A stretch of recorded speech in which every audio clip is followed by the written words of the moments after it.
Lendas religiosas de Lindolfo Gomes, voz Iba Mendes.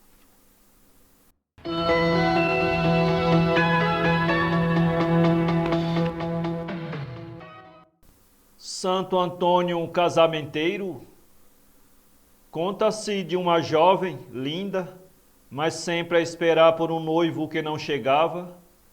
Desesperançosa de encontrar casamento, ela se apegou com Santo Antônio, adquiriu uma imagem do santo, fê-la benzer, colocou-a em um pequeno nicho, onde lhe levava todos os dias o seu fervoroso responso e o seu vintenzinho de promessa.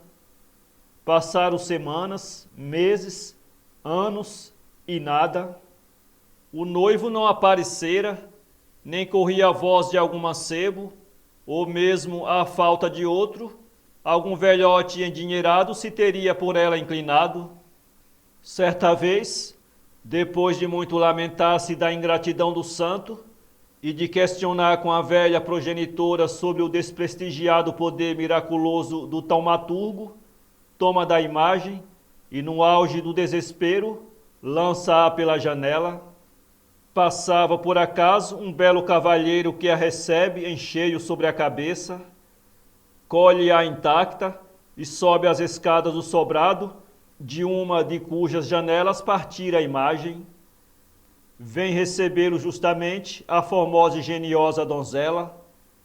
Apaixona-se o cavaleiro pela moça e com ela vem a casar, naturalmente por milagre do santo.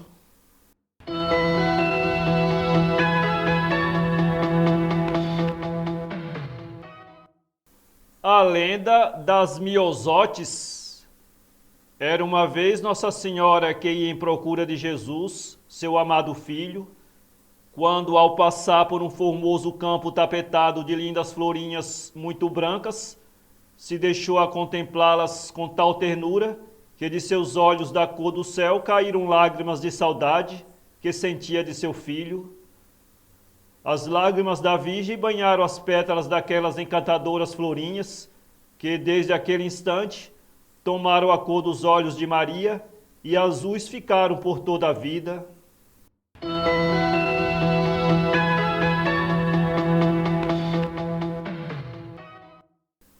Lendas populares de Nossa Senhora Aparecida. Certo homem, vendo-se em grande necessidade, desprevenido de recursos pecuniários e sem emprego, resolveu tentar a sorte, abrindo uma casa de negócio.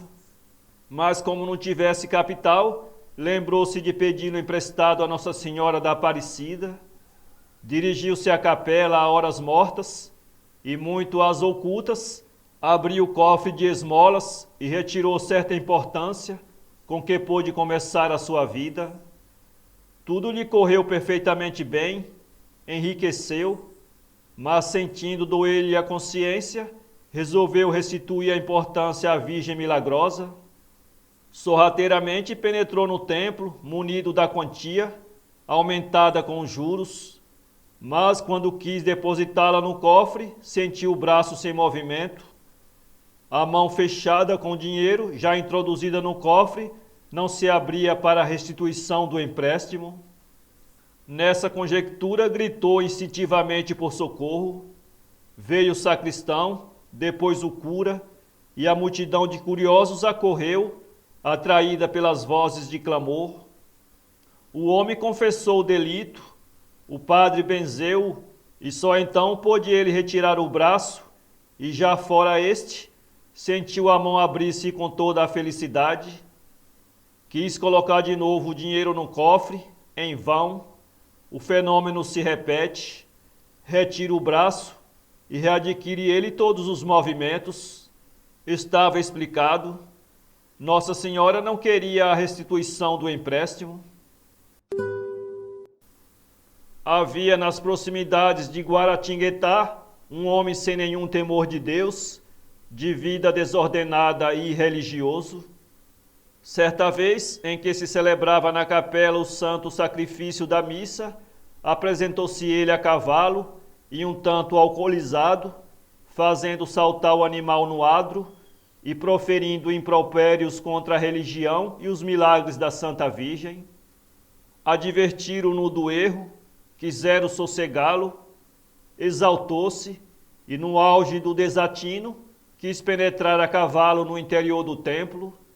Era justamente no instante em que se erguia a hóstia na consagração.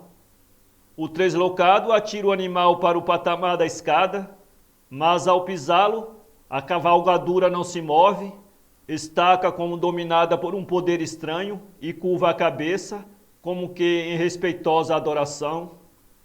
O braço do cavaleiro, com a vergasta na mão, paralisa-se no espaço, sem poder fustigar o animal. O povo percebe o milagre e o sacrílego, apeando-se, contrito, rende graças e louvores à Virgem Aparecida. Narram que, ameaçando ruína a antiga capelinha da Virgem, foi a imagem depositada numa das igrejas de Guaratinguetá. Não se sabe como, dias depois, apareceu ela no nicho do pequenino templo. Volta o povo a conduzi-la à cidade e o milagre se repete. Foi então que se resolveu a construção da nova capela, que é a atual basílica.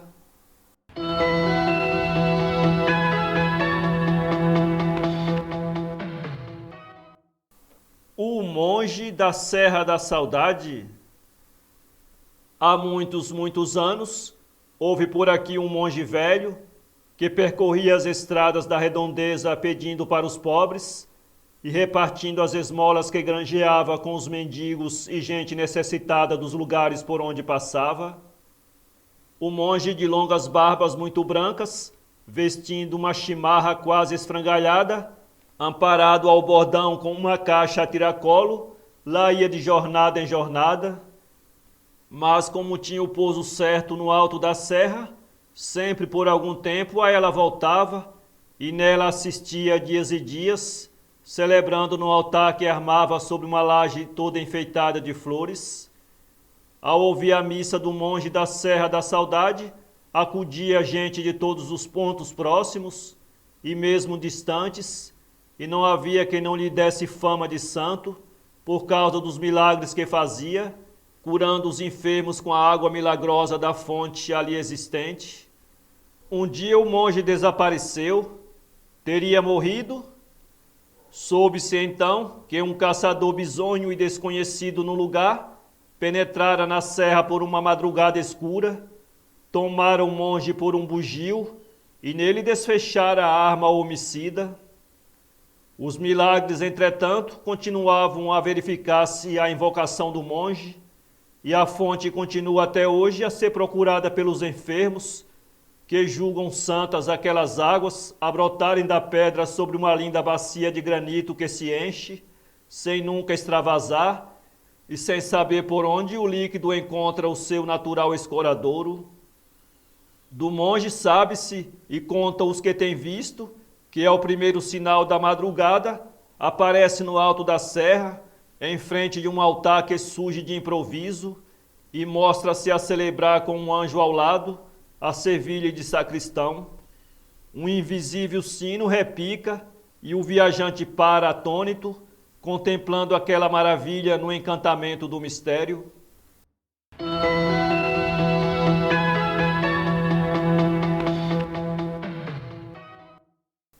A lenda popular do Santuário de Congonhas. Narra a lenda que certa vez andava um preto africano, escravo de rico senhor de lavras, em Congonhas, na faina de cortar capim, quando em procura de capinzal mais viçoso, se lembrou de galgar o morro, onde atualmente se acha o santuário. Ao chegar ao cume da colina, detém-se estático diante de uma visão que se lhe apresenta e em seguida cai como que inanimado ou tocado de uma força estranha. Recobra ânimo, ergue-se, vai de perto contemplar a visão e volta pressuroso a comunicar ao Senhor o que tinha visto, um santo com a cabeça recostada sobre uma pedra. Era o Senhor Bom Jesus aparecido. O amo e os garimpeiros que trabalhavam às margens do rio não lhe dão crédito, mas, por fim, tal a firmeza do preto em reafirmar a exatidão do fato, vão todos ter com o vigário de Congonhas, que, como os demais, pôs em dúvida o que se lhe comunicava. Não custava, entretanto, verificar, em rápidos momentos, o rancho, levando o vigário e à frente, o preto a lhe servir de guia, pôs-se a caminho do ponto indicado. Chegados que foram, disse o preto, apontando certo sítio, foi ali que o santo apareceu. Aproximaram-se, ó deslumbramento, lá estava a imagem na posição descrita. Prostraram-se todos de joelhos, maravilhados, entoando preces a Jesus crucificado, de quem era a imagem que, poucas horas depois, era conduzida em procissão para a matriz do povoado. Mas já no dia seguinte, correndo a nova, indo o povo adorar a imagem, não foi mais encontrada no templo. Foram procurá-la no local onde aparecera. Lá estava no mesmo ponto, mas já então velada por um austero ermitão que em êxtase a adorava. Interrogaram-no, e o velho narra que ali vive de longos anos na veneração dessa imagem e que o fato de havê-la desaparecido da matriz bem indicava o desejo de o senhor de Matozinhos ver ali construída a sua capela. Lançam-se logo depois os fundamentos da ermida, tendo por base a pedra onde a imagem tinha a cabeça repousada quando se manifestou. Enquanto isto, depositada ela de novo na matriz, aí permanece. O ermitão sai a esmolar, percorre povoados e fazendas, ajunta recursos, progride as obras, a ermida se constrói.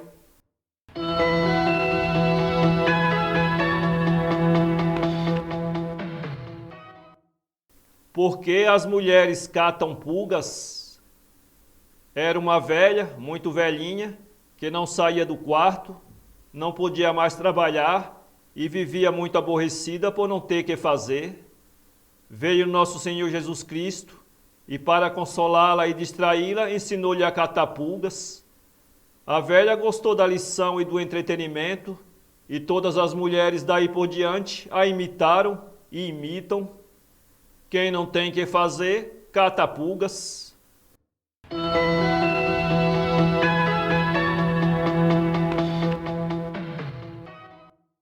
As malvas.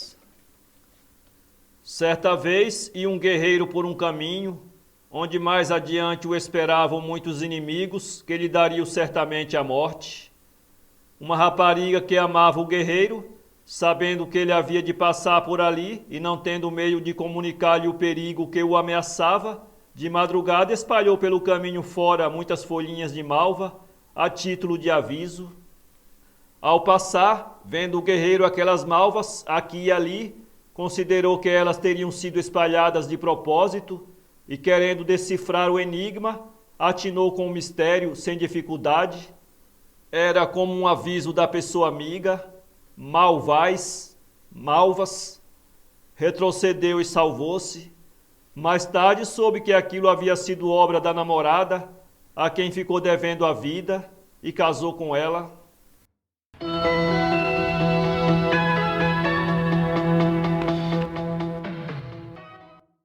A Santa Aparecida, no distrito de Itaruaçu, antigo arraial do Rabicho, município de São João Napomuceno, na região da Mata Mineira, numa elevação pedregosa, localizada nas proximidades do sítio do Suspiro, existe a imagem de uma santa, colocada entre pedras, numa espécie de nicho ao ar livre.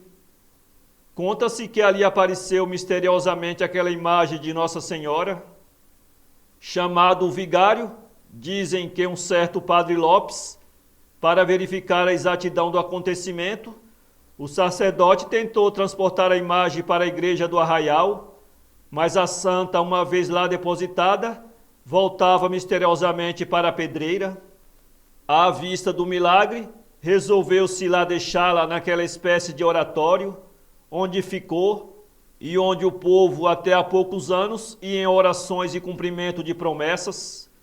Havia grande concurso de devotos em busca de saúde, até entrevados e cegos saravam e lá deixavam as suas lembrancinhas em louvor da santa.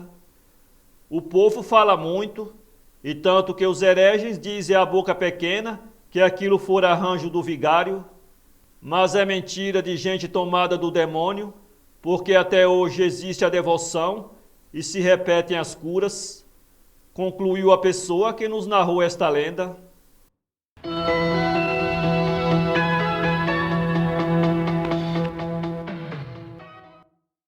A lenda do Morro do Pelado. No distrito de Maripá, município do Espírito Santo de Guarará, na Mata de Minas, existe uma pequena elevação que se denomina Morro Pelado. Dizem que ali em tempos antigos, um rapaz de muito mau gênio, de coração de ferro, com muitas mortes nas costas e que andava por conta do diabo, matou a própria mãe dele e a sepultou ali mesmo. Desde então o morro ficou maldito. No lugar da sepultura nunca mais nasceu nada, nem sequer um fio de capim. O morro tomou então aquele nome. De noite muita gente tem visto aparecerem luzes de muitas cores no lugar da sepultura da pobrezinha e escutam-se gemidos de cortar o coração. É para servir de exemplo que Deus permite essas coisas. Qual o filho que tem coragem de matar sua própria mãe, que o gerou, criou nos peitos, educou, passou tantos sacrifícios? Filho desgraçado.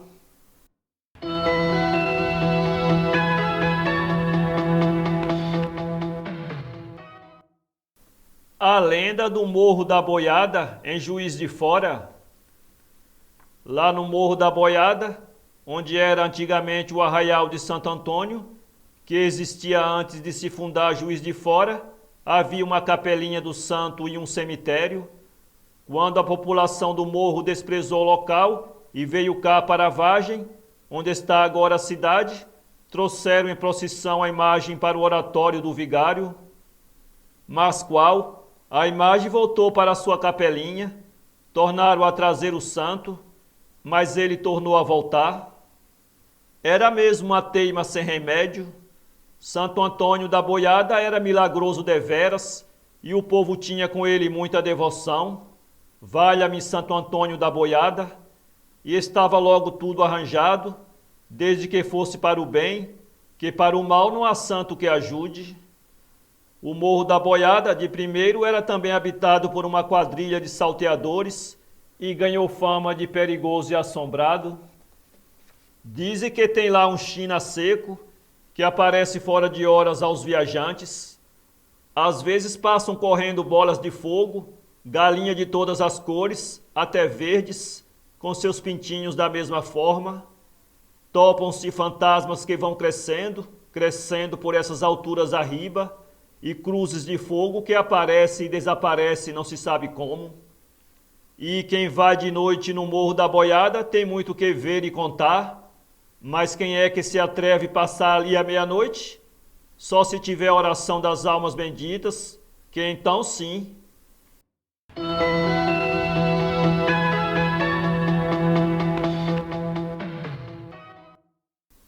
Lenda do túmulo de Nossa Senhora. Contam os antigos que, quando morreu a Santa Virgem, as santas mulheres a sepultaram num bonito jazigo, no lindo lugar, mas onde nenhuma flor existia.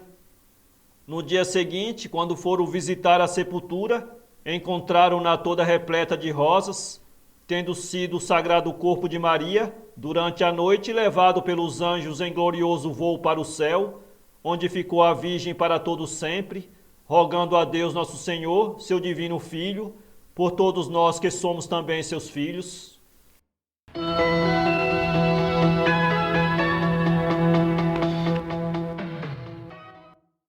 Lenda do topônimo Benfica. Dizem que há muitos anos, tempos em que Benfica era apenas um sítio ou fazenda, um casal de jovens, então recentemente consociados, em plena luz de mel, viajava a cavalo, vindo do Rio do Peixe, atual Lima Duarte, quando se viu impossibilitado de prosseguir viagem, dado o imprevisto de um forte temporal que ali desencadeara. Acolheram-se então os noivos à casa de um dos habitantes do lugar, que os recebeu hospitaleiramente, tratando-os com amabilidade e dando-lhes confortável pousada. Os hóspedes ficaram muitíssimo penhorados com o tratamento recebido e encantados com a magnífica noite passada naquele agradável abrigo. Prosseguindo viagem no dia seguinte, ao agradecerem o ótimo tratamento que lhes foi prodigalizado pelo bondoso hospedeiro, pediu-lhes este desculpas de não ser possível dispensar-lhes a acolhida que mereciam, pois em lugares modestos como aquele, onde faltam maiores recursos, o hóspede sempre fica mal. Pelo que replicou o noivo, vibrantemente: mal? Jamais, caro amigo. Bem fica, bem fica, bem fica. E assim, desde então, ficou a localidade denominando-se Benfica.